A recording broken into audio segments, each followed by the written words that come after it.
Hi, I'm Diana Gildea, and I am giving my presentation for the WERN 2021 conference, Civilizing the Immigrant Worker, the Americanization Project at the Dawn of the Long 20th Century.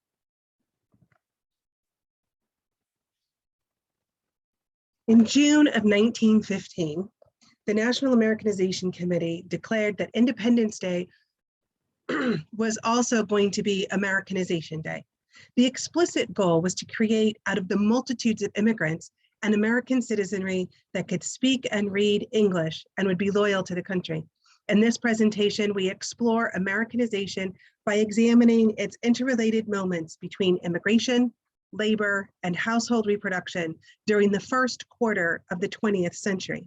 Specifically, I examine these national processes as they played out at the local scale in the shoemaker communities of Endicott and Johnson City, New York. I argue that Americanization was and is a way of organizing nature. More than the means to educate immigrants in the English language and to engender patriotism, the processes of Americanization were deployed to transform heterogeneous adult immigrants into a cohesive industrial workforce of paid and unpaid laborers with a common ideology and culture. Americanization begins in the home, the purview of women. Various elements of the process focused on women immigrants and their children. It is in the home and community, in the realm of social reproduction, that the seeds of nationalism and Americanization can take root and eventually bear fruit. Gendered and racialized, Americanization served the needs for the accumulation of capital. Here I follow Patel and Moore, who argue race, nation, and print capitalism were tightly linked. Strategies that required cheap care and cheap labor produced and reproduced the racial and gendered orders by which bodies were read, categorized, and policed at the boundaries of society and nature. The racialized process of Americanization was a response to the wave of immigration to the United States from 1900 to 1924.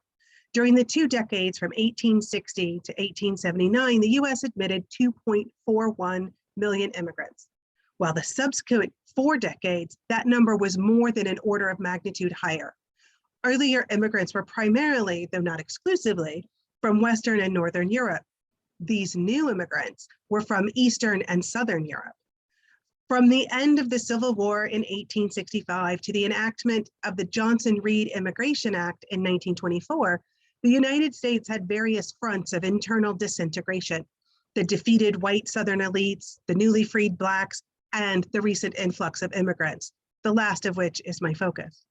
The US needed a new story that united these different elements into a cohesive whole, a narrative that inspired loyalty to the country. Americanism is the project that delivered a version of patriotism that would live in the hearts of all residents, regardless of ethnicity, race, gender, and most important, class. New immigrants to the United States became cheap labor for the factories producing machineries, food, and other goods, like shoes. Patterns of migration from one countryside to another cityscape because of globalized grain markets illustrate how human nature was organized to fulfill the needs of capital in the newly industrializing America. How then did this heterogeneous group of people become an efficient and effective workforce? Through the processes of Americanization. The term itself reached its peak of popularity during this wave of immigration. You can see from this graph, the term Americanization was still new and little used in 1900. That year, about 500,000 immigrants entered the country. In the subsequent 10 years, the term was beginning to take off, as was immigration, with over 8 million arriving in this timeframe. From 1910 to 1920, nearly 6.5 million arrived, as did the peak of the usage of the term. Lest one be quick to scoff at the relationship between Americanization and labor, this article, published in the New York Times, June 10, 1915, makes things plain. The National Americanization Day Committee organized citizenship receptions and Flag Day events by and for school children. The target audience was made clear. Neighborhood meetings in the communities where no celebrations are held are to be encouraged, and in labor colonies, camps, and other isolated places. American employers or neighbors of such colonies will be asked to aid as leaders in the movement. This committee, despite its name, was not initiated by the government. Rather, it was organized by the ruling class, the employer capitalist class. This meeting in particular was held in the Vanderbilt Mansion in Pennsylvania. At the turn of the century, Americanization exists in the context of nationalism when nation states developed their national identities and ideologies. Nationalism created a cohesive peoplehood that minimized internal disintegration while cultivating a shared aggression to external threats. A people with a shared national sentiment engenders stability and security. Nationalism serves to shape citizenry, to discipline those who are not performing citizenship properly. Sometimes those needing discipline are native born. Often made more explicit is immigrant disciplining, to which we turn. In the United States, the younger sister of the nationalist project is Americanization. Together, they create and solidify a hegemonic ideology on the minds, hearts, and bodies of the people. Both utilize overlapping and intertwined symbols, ideals, and strategies to attain their goals. Flag waving is a favorite. In 1892, a newly revised Pledge of Allegiance to the US flag was unveiled in New York City as the cornerstone of a Discovery Day celebration. The celebration itself is nationalism in action. As an element of his re-election, President Harrison proclaimed the 400th anniversary of Columbus's arrival to the Americas to be Discovery Day. The day of observation was meant for the people, so far as possible to cease from toil and devote themselves to such exercises as may best express honor to the discoverer and their appreciation of the great achievements of the 4 completed centuries of American life. Harrison did not want people to honor and celebrate. He wanted the people, the American people, to do so. More than a moment of national navel gazing, it was a directive for unification. Columbus becomes the first American hero. The nation's origin story is retold, recreated, recrafted as a heroic, glorious achievement for which all Americans can feel proud. This framing creates a unified vision for new and Native Americans to adopt. An element of the message was, and is, that immigrants who did not embrace the glory of the heroes of their adopted country were not likely to be embraced in turn. The Pledge of Allegiance to the US flag was revised in 1892 by Reverend Bellamy. Designed for school children to recite in 15 seconds, it was kept short and simple. Bellamy was not the only one who believed that patriotic education should begin in the public schools with immigrant children. In 1923, the National Flag Conference called for the words "my flag" to be changed to the words "the flag of the United States." Between 1915 and 1920, at least 28 different countries in Europe adopted new or modified flags because of changes in their status and rank within the interstate system. The change in the pledge made it clear to new immigrants just where their loyalties were meant to be. Above all, nationalism pushed together peoples of all classes, races, ethnicities, and genders with a common and shared imaginary in a way that minimized difference, but did not strip them of their different identities. This was during the heyday of eugenics, when ethnic groups were indicators of where one landed in the hierarchy of race. One of the strongest and most pervasive myths about race is that there are only 2, black and white. Immigrants with brown skin, like Mexican and Asian, found that legally and culturally, they did not fit into the cultural binary, racial binary of black and white. Simultaneously, many immigrants with white skin were treated or considered not white upon their arrival to the US. Preeminent sociologist, populationist, and close collaborator of Margaret Sanger, Henry Pratt Fairchild, published in 1925, Immigration, a World Movement and Its American Significance. He uses such terms and phrases as English race, dilution of American stock, backward countries, and inferior reservoir to describe and categorize immigrants from different European locales. His discussion of different races includes, but is not exclusive to, Slav, Czechs or Bohemians, Moravians, Slovaks, Poles, Ruthenians, Croatians, Serbians, Dalmatians, Slovenians, Magyar, Italians, Romanians, Latinized Slavs, Jewish, Southern Italians, who were short and swarthy, and of course, the Irish. These immigrants were considered not white. He writes, "There is much similarity between the case of the Negroes and that of the modern immigrants. To be sure, newcomers are for the most part white-skinned instead of colored, yet in the mind of the average American, the modern immigrants are generally regarded as inferior peoples, races he looks down upon, and with which he does not wish to associate in terms of social equality. Like the Negroes, they are brought in for economic reasons to do the hard and menial work to which an American does not wish to stoop." This transmission of hegemonic ideology passes through the family school dyad. Since the advent of public schooling, children have been shuffled from home to school and back. Between these two institutions, children receive training. According to Balabar and Wallerstein, the purpose of education in the home and the school is the production and reproduction of the hegemony of nationalism. Children learn to salute and pledge to the flag at school, while they learn self-sacrifice and a cheerful attitude at home. In both instances, they are taught in the ways of obedience and loyalty. This brings us to the scale of the household. In this final section, I discuss the localized version of Americanization in the E.J. Shoemaker towns of Endicott and Johnson City, New York. George F. Johnson of E.J. Shoes in the Triple Cities of New York understood the task of transforming farmers and immigrants into American working class families. Families are made in the home, and this is where he began. In addition to other strategies, Johnson published a workers' magazine that went into worker homes where he could transform women into American industrial wives. Industrial wives were paramount in service to the transformation of immigrants into American factory workers.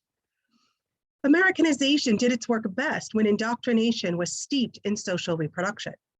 Johnson had to remake the family, but most important, women, into Americans. The new industrial wife was sometimes a wage worker, but she was always a wife and a mother, a domestic worker, an unpaid laborer. Her job was to reproduce American workers day to day and generationally.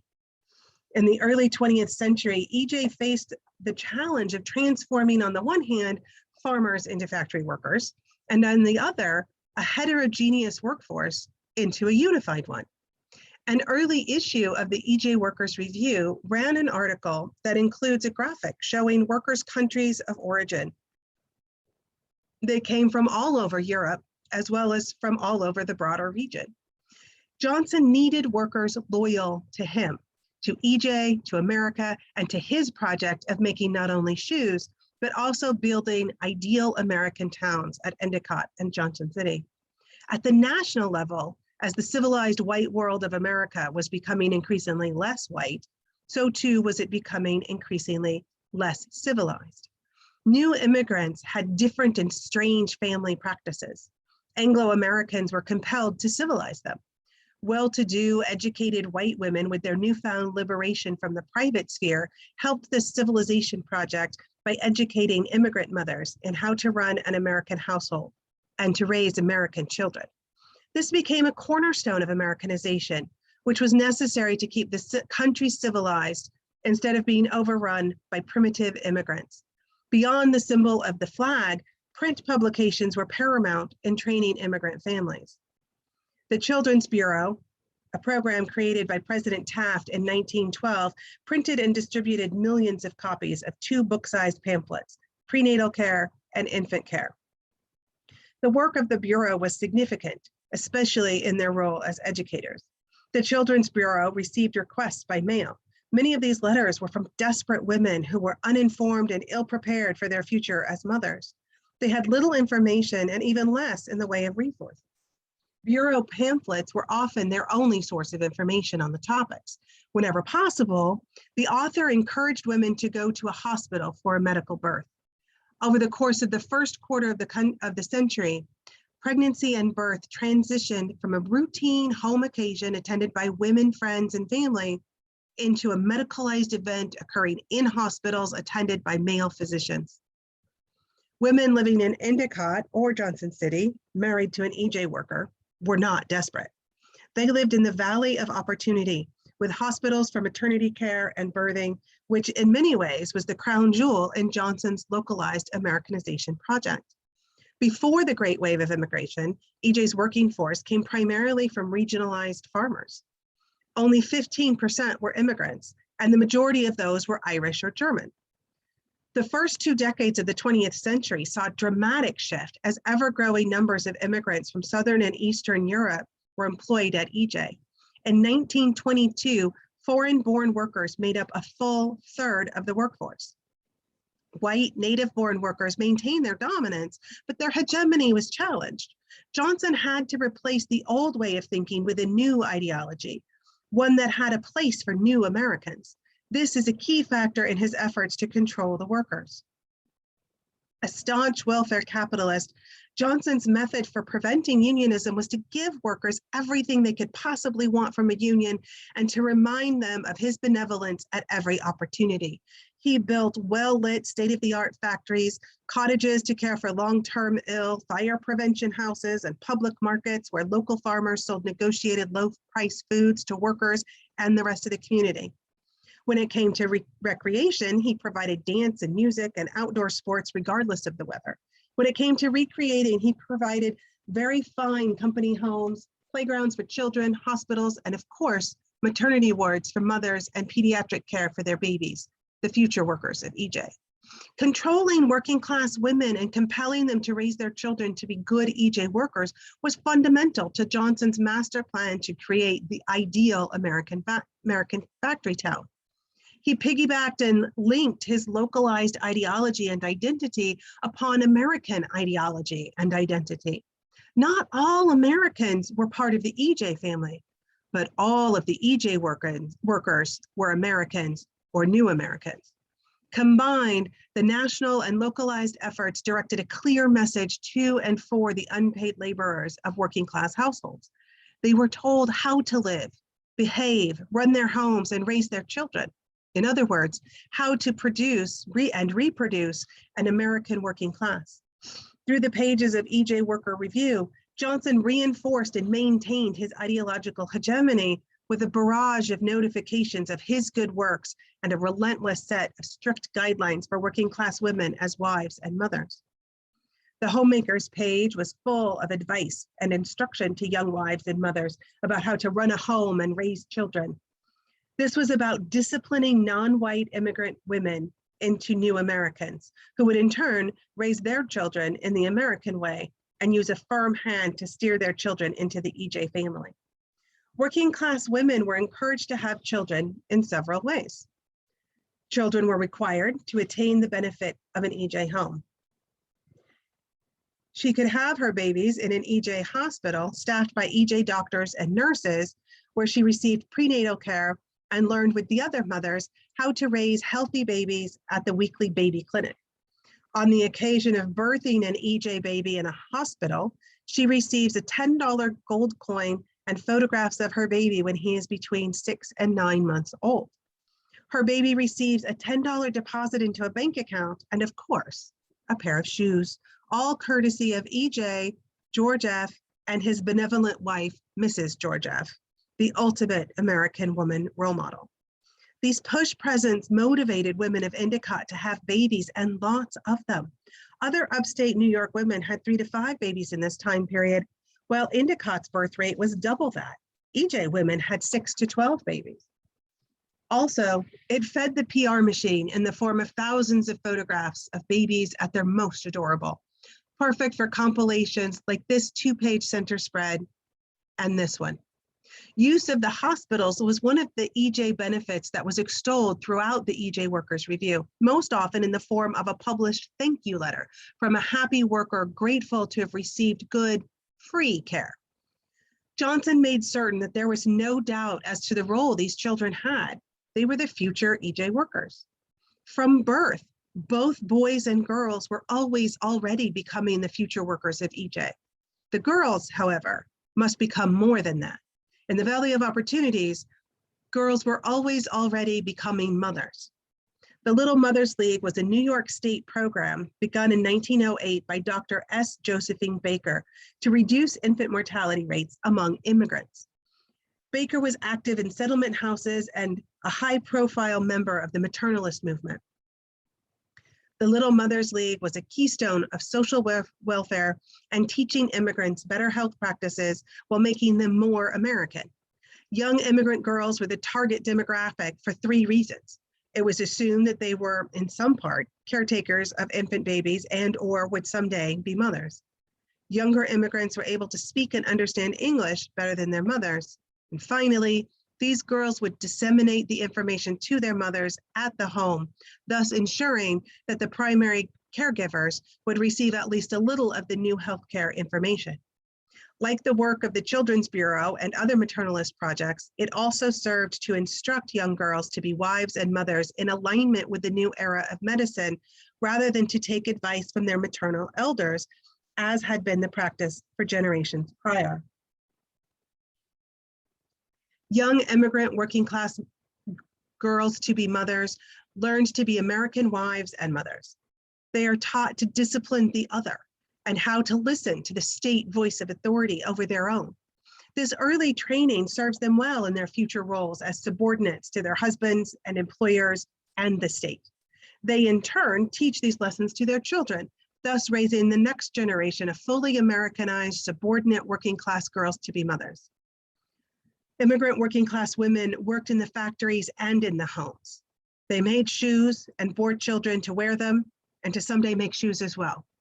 George F. Johnson controlled working class women's paid productive labor in the factories outright and indoctrinated them in the ways of unpaid household reproductive labor. Here are the photos from the 1925 Labor Day parade. George F. Johnson, evoking the imagery of a puffed up and proud Uncle Sam, stands front and center, gazing upon the fruit of his labors. He has had the shaping of these immigrant working class women, their lives, the ways they run their households and raise those babies on their laps. His gaze is policing, ensuring that they are all appropriately just so. His gaze is proprietary. As the sign says, these are EJ mothers and babies. The flag bunting symbolizing that they are also true, loyal, and patriotic Americans.